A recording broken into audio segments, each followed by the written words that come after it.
और बहुत major disorders तो देख लिए, आई एग्री कि वो भी बहुत ही प्रॉब्लमेटिक डिसऑर्डर्स हैं और उनके साथ रहना भी मुश्किल है।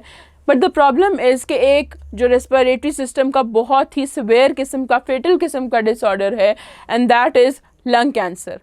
और लंग कैंसर जो है उसकी एक बहुत ही बड़ी वजह क्या है? स्मोकिंग। तो इसीलिए हम लंग कैंसर और स्मोकिंग को एक साथ यहाँ पे इस सेक्शन में डिस्कस करेंगे।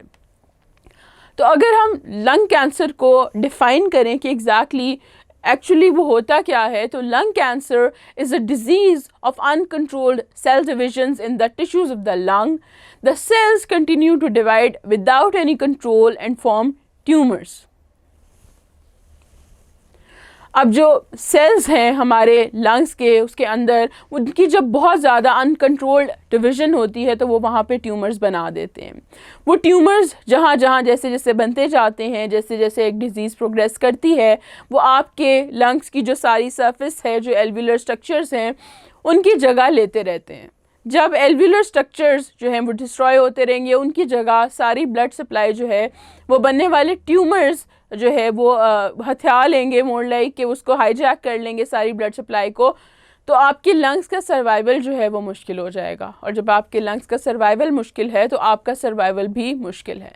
लंग कैंसर जो है it is one of the most fatal and more serious type of cancer somebody could like suffer, क्योंकि एक स्मॉल लंग कैंसर है जो कि बहुत एग्रेसिव टाइप है लंग कैंसर की, और उसमें जो है वो रिकवरी के चांसेस बहुत कम होते हैं।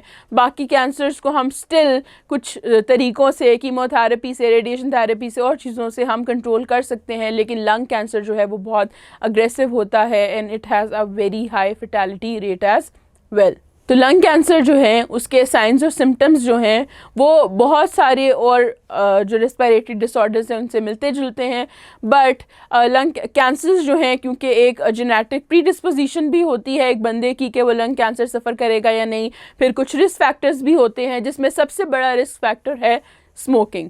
तो एक बंदा अगर स्मोकिंग करता है और उसको कुछ इस तरह के साइंस एंड सिम्टम्स शो होते हैं, तो सबसे पहले जो है इस चीज़ को टेस्ट किया जाता है, या ये रिकमेंडेड है कि इस बंदे को टेस्ट किया जाए कि खुदा न ख्वास्ता लंग कैंसर ना हो। तो उसके साइंस एंड सिम्टम्स में एक बहुत ही जो मेजर सिम्टम है दैट इज़ परसिस्टेंट कफ, यानी ऐसी खांसी जो हर टाइम होती रहे और एक लंबे अरसे से हो रही हो, वो ख़त्म होने का नाम ही ना ले, ना उसकी रीज़न समझ आए और ना ही उसको जो नॉर्मल मेडिसिन है कफ़ की या नॉर्मल जो तरीके हैं उनसे वो सॉल्व हो रही हो। दूसरी चीज़ है कफिंग अप ब्लड, कि आप जब खांसी करें तो खांसी में खून आए। वो खून क्यों आता है? क्योंकि आपके जो अंदर ब्लड वेसल्स हैं वो जो हैं वो बहुत ज़्यादा डेवलप हो जाते हैं। जब भी एक ट्यूमर डेवलप होता है तो उसके अराउंड जो ब्लड सप्लाई है वो ज़्यादा हो जाती है, because a tumour is capable of doing that to your blood vessels, उनको मैनिपुलेट करता है। और जब आप खांसते हैं बहुत ज़्यादा तो अंदर वो डैमेज होते हैं, वो कैपिलरीज जो हैं बहुत नाजुक होती हैं, वो डैमेज होती हैं और आपका ब्लड जो है वो खांसी के थ्रू बाहर आता है। What we have is persistent breathlessness, यानी आपको हर टाइम सांस चढ़ा रहे, आप कुछ भी करें, चलें फिरें, घूमें बोलें, जो भी करें, आपको हर छोटी से छोटी एक्टिविटी के ऊपर भी सांस चढ़ा रहे।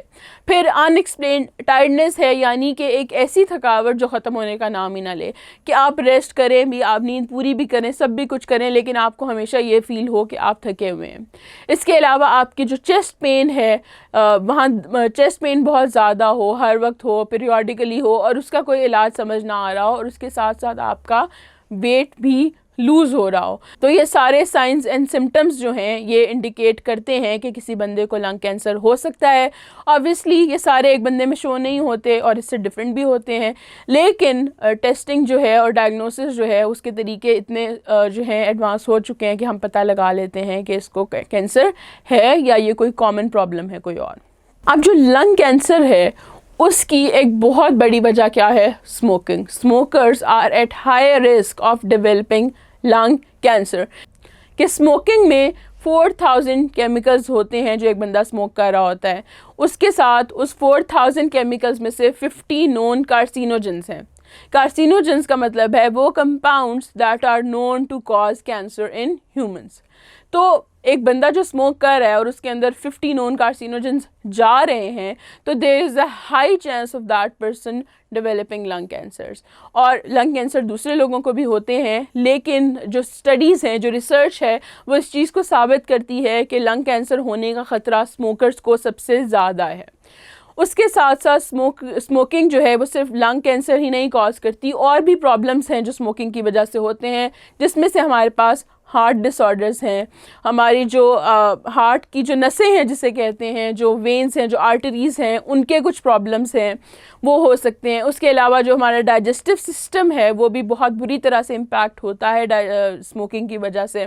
फिर जो स्मोकर्स हैं, they have this foul smell जो कि उनसे हमेशा आती रहती है, which is not that much of a problem as compare to other hazards and other harmful effects it causes.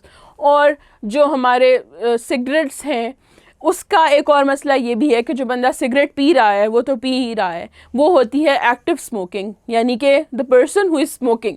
उसके अलावा जो धुआं है वो आसपास मौजूद लोग जो हैं वो भी उसको इनहेल करते हैं, that is called passive smoking.